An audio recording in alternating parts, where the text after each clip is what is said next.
খেয়া কবিতা থেকে লাস্ট কয়েকটি এমসিকিউ করে নি। দেখো কি দিয়েছি, দুই তীরের দুটি গ্রামের সম্পর্ক হলো জানাশোনার, রেশারেশির, অপরিচয়ের নয়, কোনোটি নয়। এখানে হবে জানাশোনার, এখানে জানাশোনার হবে। দুটি তীরের দুটি গ্রামের সম্পর্ক ছিল জানাশোনার। কত ফুটে আর টুটে কার কথা বলা হয়েছে?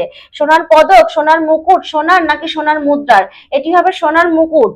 সকাল হইতে ড্যাশ করে আনাগোনা, কি আনাগোনা করে? দুপুর, বিকেল, সন্ধ্যা না রাত্রি? এটি হবে দুপুর আনাগোনা করে। সকাল হইতে দুপুর করে আনাগোনা। কবিতাটি পড়লেই কিন্তু জানতে পারবো। পৃথিবীতে নতুন নতুন কি গড়ে ওঠে? সভ্যতা, সমাজ, ইতিহাস নাকি সংস্কৃতি? এটি হবে ইতিহাস। পৃথিবীতে নতুন নতুন ইতিহাস গড়ে ওঠে। কবিতাটি যদি না পড়ে থাকি তাহলে কিন্তু অনেকেই সভ্যতা বা সমাজেও টিক দিতে পারি, ঠিক আছে, ভুল করে। পৃথিবীতে কত ড্যাশ কত সর্বনাশ? পৃথিবীতে কত ড্যাশ কত সর্বনাশ? হচ্ছে ছন্দ, দ্বন্দ্ব, গন্ধ না আনন্দ? এটি হবে দ্বন্দ্ব। পৃথিবীতে কত দ্বন্দ্ব কত সর্বনাশ, কবিতার লাইনের থেকে এটা ড্যাশ দেওয়া হয়েছে, ঠিক আছে। কবিতাটি পড়লে কিন্তু আমরা এটার এই ড্যাশগুলোর উত্তর কিন্তু আমরা সঠিকভাবে দিতে পারবো, ঠিক আছে।